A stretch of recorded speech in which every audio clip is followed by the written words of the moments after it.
Good morning, everybody. Good morning. Thank you very much for coming at such an early and ungodly hour. So I hope you like the talk, which is called From Sri Aurobindo to the Grateful Dead, Metanormal States and the Geography of Consciousness. And I thought that to start out, we could try to remember or imagine what it's like to slip into one of those metanormal states with the Grateful Dead. So just for the moment, let's pretend we're at a Grateful Dead concert. Okay? Woo! Woo! And it's let's just say it's the middle of the second set. They're doing a rousing version of Playing in the Band, and it sounds really great. You know, it's glorious. We're happy to be here. And then they hit into that middle part, you know, the improvisation, the extended improvisation, and the notes start spinning out. And it's long, complex thought forms taking us deeper and deeper into music. Jerry comes out with one of his ethereal guitar riffs that takes off, you know, like a ship sailing into the stars, you know, across the view. And after a while, we notice we've gone from listening to the notes to listening behind the notes. And the reality of the situation is starting to shift a little, and the feelings getting denser and more wonderful. It's like we're looking out into the cosmos. We're filled with amazement and awe at this beautiful music.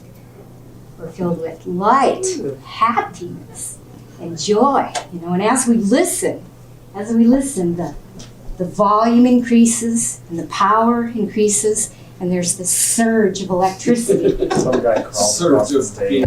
that goes through us, all of us, you know, the band and the audience, and suddenly something clicks, and it becomes this very multi-dimensional experience. And we realize we're in the zone, okay? The famous Grateful Dead zone. So the question I want to ask in today's talk is, what does that mean? What is the zone? What is that experience we have with the Grateful Dead that's been called the touch of the miraculous? You know, magic, hyperspace, transcendence, the X factor. You know, well, whatever it is, we know it's happening on purpose and by design, because from the beginning, the Grateful Dead discovered that phenomenon and dedicated themselves to pursuing it. Phil Lesh says, when we first started, we knew we could be a good band, but this went to some other level. The reality was so immediate, it couldn't be denied. It was fraught with meaning of greater breadth and scope and significance than I'd ever imagined. I thought, we're on to something here. This is worth pursuing as far as it takes us. Jerry Garcia says, when we get on stage, what we really want to happen is we want to be transformed from ordinary players into extraordinary ones, like forces of a larger consciousness. And the audience wants to be transformed from whatever ordinary reality they may be in to something a little wider, something that enlarges them. Can you all hear me, by the way? Okay, but when it comes to looking a little closer at the experience and trying to pin it down, we get, like fuzzy and mumbly and articulate, and we can't explain what happens because it's very hard to describe the indescribable. And I think my favorite attempt is by this fellow named Michael Newman, who says, call it the X Factor, call it Godhead, call it the zone. Call me when it happens. So sometimes we just, beg it and we just say there is nothing like a Grateful Dead concert. But personally, I wanted a little more information about what was happening. I wanted a GPS system for those other realities. I wanted to know what they were and how they related to each other, and most of all, how to get there more often and stay there. So I went looking for answers. And I went to religion, Eastern, Western, a little bit of shamanism. And religion did offer some whys and wherefores of mystical experience. But for me, the explanations seemed as if they were based in theologies and moralities and social codes that might have been appropriate once, but for this day and age seemed either too narrow or insufficiently relevant. Or in some cases, infra-rational rather than supra-rational. And certainly, none of them seem to match with this misfit, fire-breathing, 190 IQ, weird, Grateful Dead dragon monster thing that we all know and love. I guess the last straw for me was at a Denver show in 1973. So picture this. Grateful Dead, they're playing the other one. And they are smoking the joint. Okay, it's all hell is breaking loose. It's loud. It's scary. It's omnipotent. It's magnificent. And right in the middle of that, I go shooting up through the top of my head, spread out like that, and everything stops. Okay, it's like I'm in this vast chamber where there's no sound, no motion, no me, just an utter, immovable, silent, perfect peace. Right in the middle of this ear-splitting rock and roll concert. So that, got my attention. That blew me away. So much so that I sold everything, ran away with a mad Mexican yogi, went to India, joined a gypsy caravan, lived under bridges, studied cosmic determinants and indeterminables, and discovered Sri Aurobindo. Now, Sri Aurobindo, who incidentally grew up in England, was a 20th century political revolutionary who helped start the Indian independence movement. And he was also a professor, a philosopher, and a mystic poet who mastered 11 languages, including Latin, Greek, German, French, Italian, Bengali, Sanskrit, etc. And Patiram Sorokin, who founded the Department of Sociology at Harvard, says, Sri Aurobindo's writings are among the most important works of our time in philosophy, ethics, and humanities. And in fact, Sri Aurobindo was nominated for the 1950 Nobel Prize in Literature. But he was also a great yogi, and his greatest legacy is spiritual.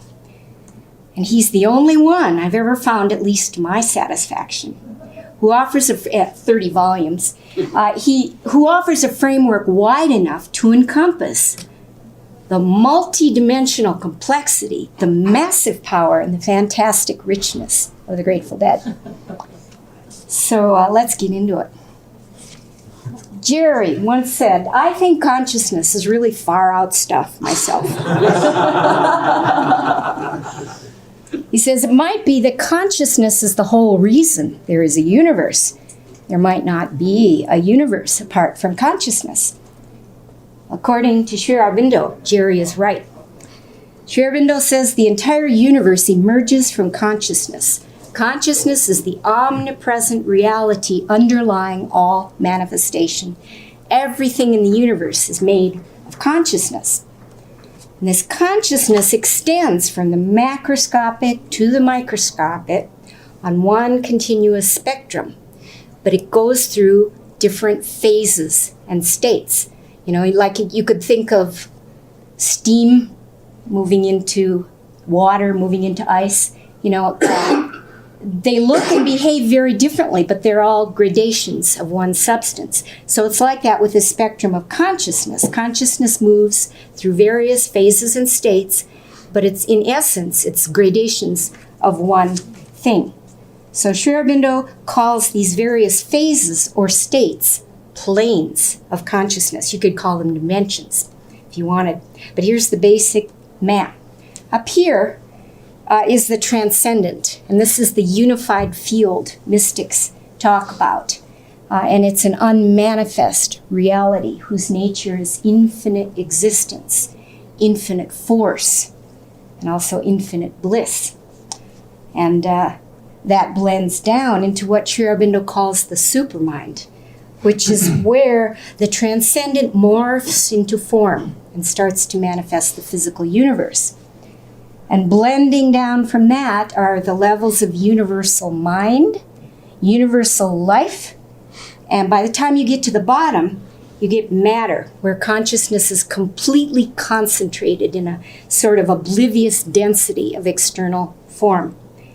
And each of these planes has its seasons, its evenings, and songs of its own. Or you could say like a different set of physics sort of for each plane, or different characteristics and properties, which we won't get into for the moment.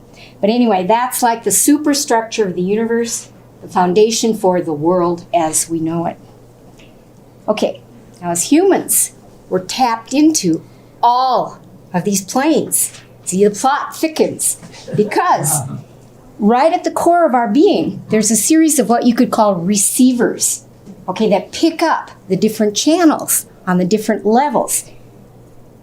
Sometimes they're called chakras, okay? And each one has a broadband connection to one of those planes of consciousness. Okay, so these chakras, located in a column running through the central core of our being, one on top of the other, which forms a vertical axis of consciousness from the lowest to the highest planes inside us, okay? Access all areas. See, it's like a backstage pass for everything in consciousness. Okay, so the central core, it's just like in the science fiction movies, you know, Total Recall, Star Wars, where you go to the center of the space station and there's this vast vertical tube going up and down. So there's this central core just like that in us. And it's an actual infrastructure. It's subtle, but it's real. And we can learn to move the consciousness up and down along that column. So it's kind of like hopping on an elevator. And the different floors are different levels of consciousness. And we're moving then between planes, or you could say between vibrations or functionalities or dimensions of consciousness. Okay, back to the Grateful Dead.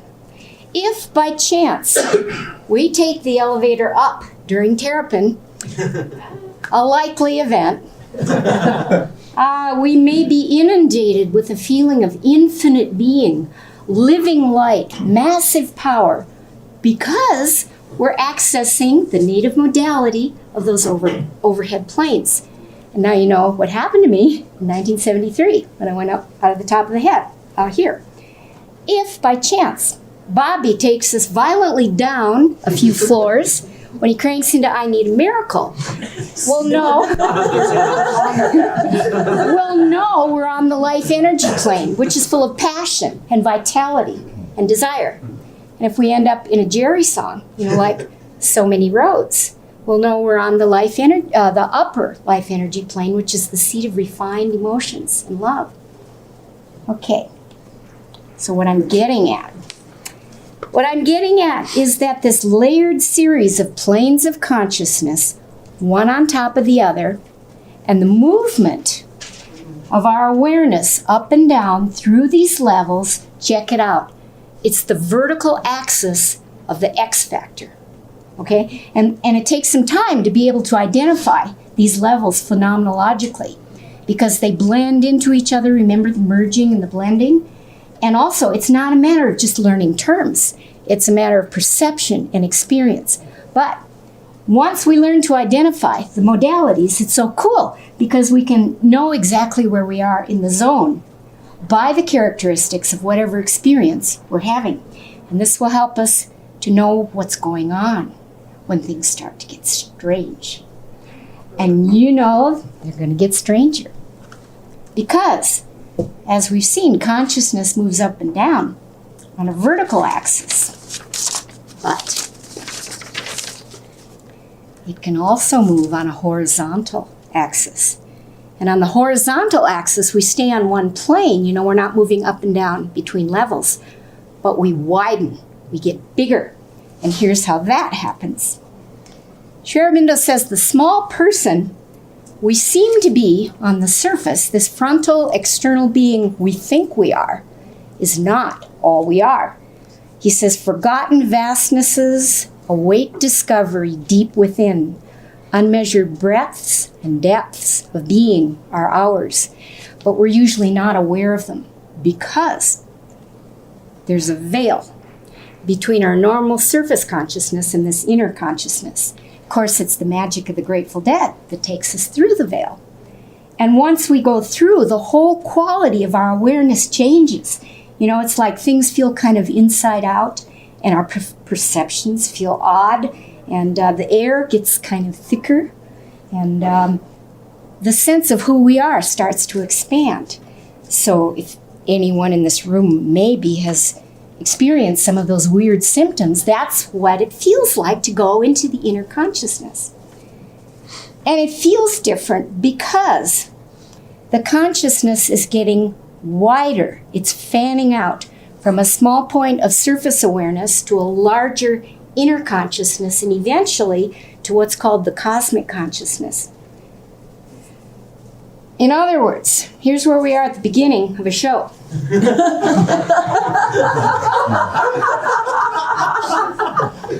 That's Bill and Ted, you know, preparing for an excellent adventure. And this is the veil that separates us from the inner consciousness. Music helps us tunnel through the veil. And as we, where are we? And the further in we go, the more the ego fades, the more powerful and more universal the consciousness becomes. And right here is where Jerry says, to get really high is to forget yourself. And to forget yourself is to see everything else. And to see everything else is to become an understanding molecule in evolution, a conscious tool of the universe. Okay, and another very interesting thing about this expansion is that it can occur on any level on the vertical plane. Okay, so we can get huge and cosmic on the mental plane. And that's where we get those mammoth epiphanies, you know, the great realizations that come to us during the show. We can get huge and cosmic on the life energy plane. And that's where, you know, you feel that infinite. You become that infinite surge of power like surfing on a tidal wave. You can experience it on the physical, which is probably what's happening with the spinners. Okay, and to make it even more interesting, you can get cosmic on several levels at once, or even all levels at once.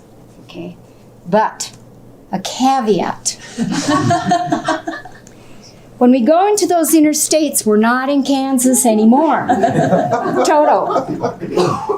Sri Aurobindo says we can find ourselves in a chaos of unfamiliar or supernormal experiences, subliminal or cosmic forces that may overwhelm us.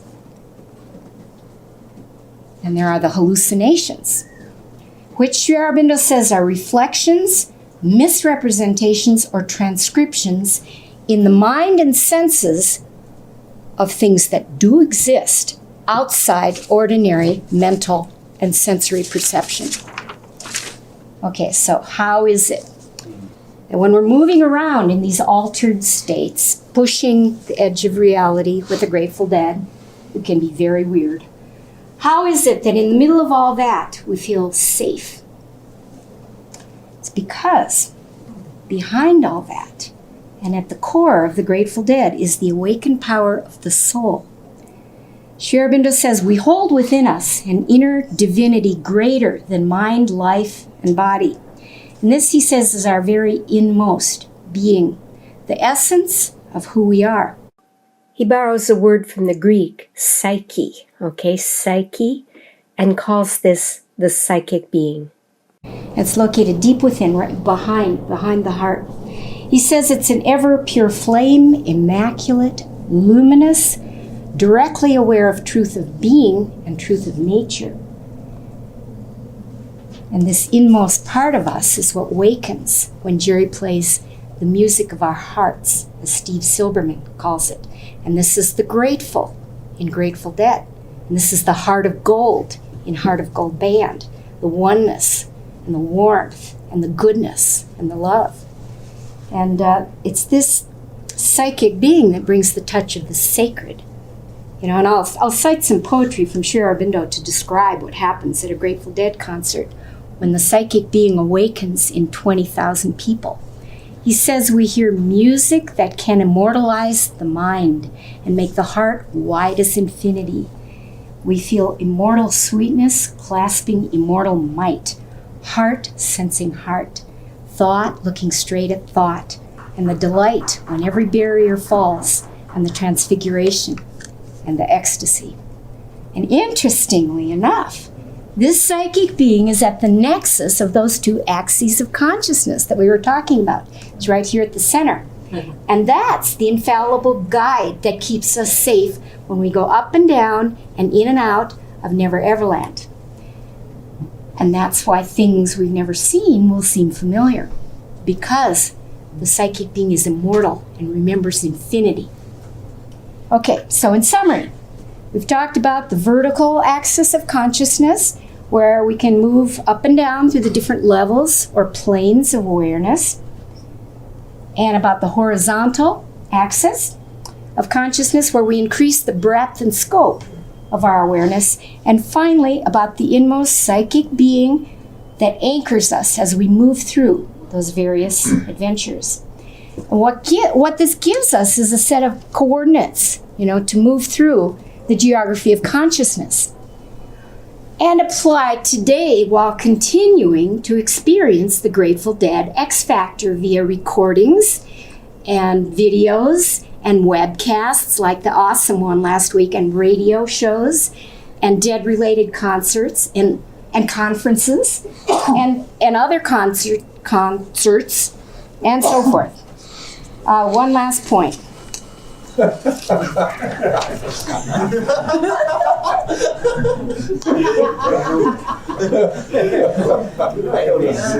Case you can't see it, the sign says drugs.